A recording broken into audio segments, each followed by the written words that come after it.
Yang saya tahu, keturunan Ba'alawi yang ada di Indonesia itu, menurut guru saya, ada seorang syekh ulama besar di Mesir namanya Syekh Ali Jum'ah. Syekh Ali Jum'ah itu mantan mufti Mesir, ulama besar, gurunya orang-orang Al-Azhar.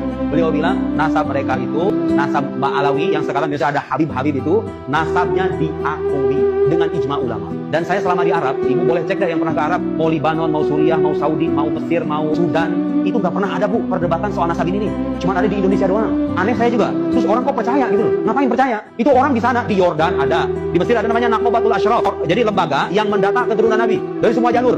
Ada keturunan Sayyidina Hasan, Sayyidina Hussein, didata semuanya. Gak pernah saya 9 tahun di Mesir dengar perdebatan nasab Ba'alawi sah atau enggak pernah ada. Kita harus pegangi Quran. Wala taqfu ma laysa laka bihi ilm. Jangan kamu ikut-ikutan sesuatu tanpa berdasar ilmu, tanpa berdasar bukti. Lalu biasanya mereka begini, ulama besar itu loh Syarif Jum'ah mengakui. Ini bukan soal besar kecilnya ulama, ini soal fakta. Siapapun yang lebih mengerti tentang fakta sesuatu, meskipun bukan ulama besar, yaitu lebih valid, lebih akurat, lebih kita percaya daripada ulama namanya besar, tapi maaf, nggak tahu tentang fakta. Ada ulama besar kami bawa ke Jawa, lalu bingung arah barat itu mana. Nah, ada orang kampung yang sama sekali bukan ulama, asli kampung situ, hari-hari tahu kalau arah barat sana, arah sana, timur sana, selatan sana.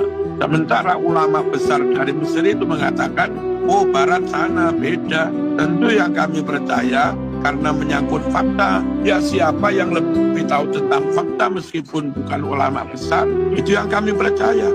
Ini bukan soal legitimasi, ini soal validasi pakai berdasar fakta. Misalnya makanan ini makanan ini kata ulama besar haram, katanya mengandung apa.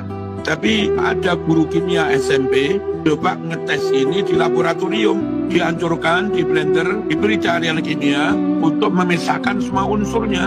Lalu beberapa kali dites di laboratorium, tidak diketemukan unsur yang menyebabkan haram. Nah, lalu guru kimia yang sudah ngecek di laboratorium mengatakan makanan itu tidak haram alias halal. Ada ulama besar yang belum ngecek, nggak tahu fakta, mengatakan itu haram. Ada guru kimia yang bukan ulama besar tapi tahu fakta, mengatakan itu halal. Ya saya lebih percaya pada guru kimia. Ini bukan soal kealiman, soal siapa yang tahu fakta. Nah, soal mutasi genetika, soal nasab, soal duriah, soal keturunan, itu soal itu. Siapa yang punya buku manuskrip bersambung berarti punya data. Siapa yang tahu data tes DNA-nya, siapa yang mempelajari ilmu suku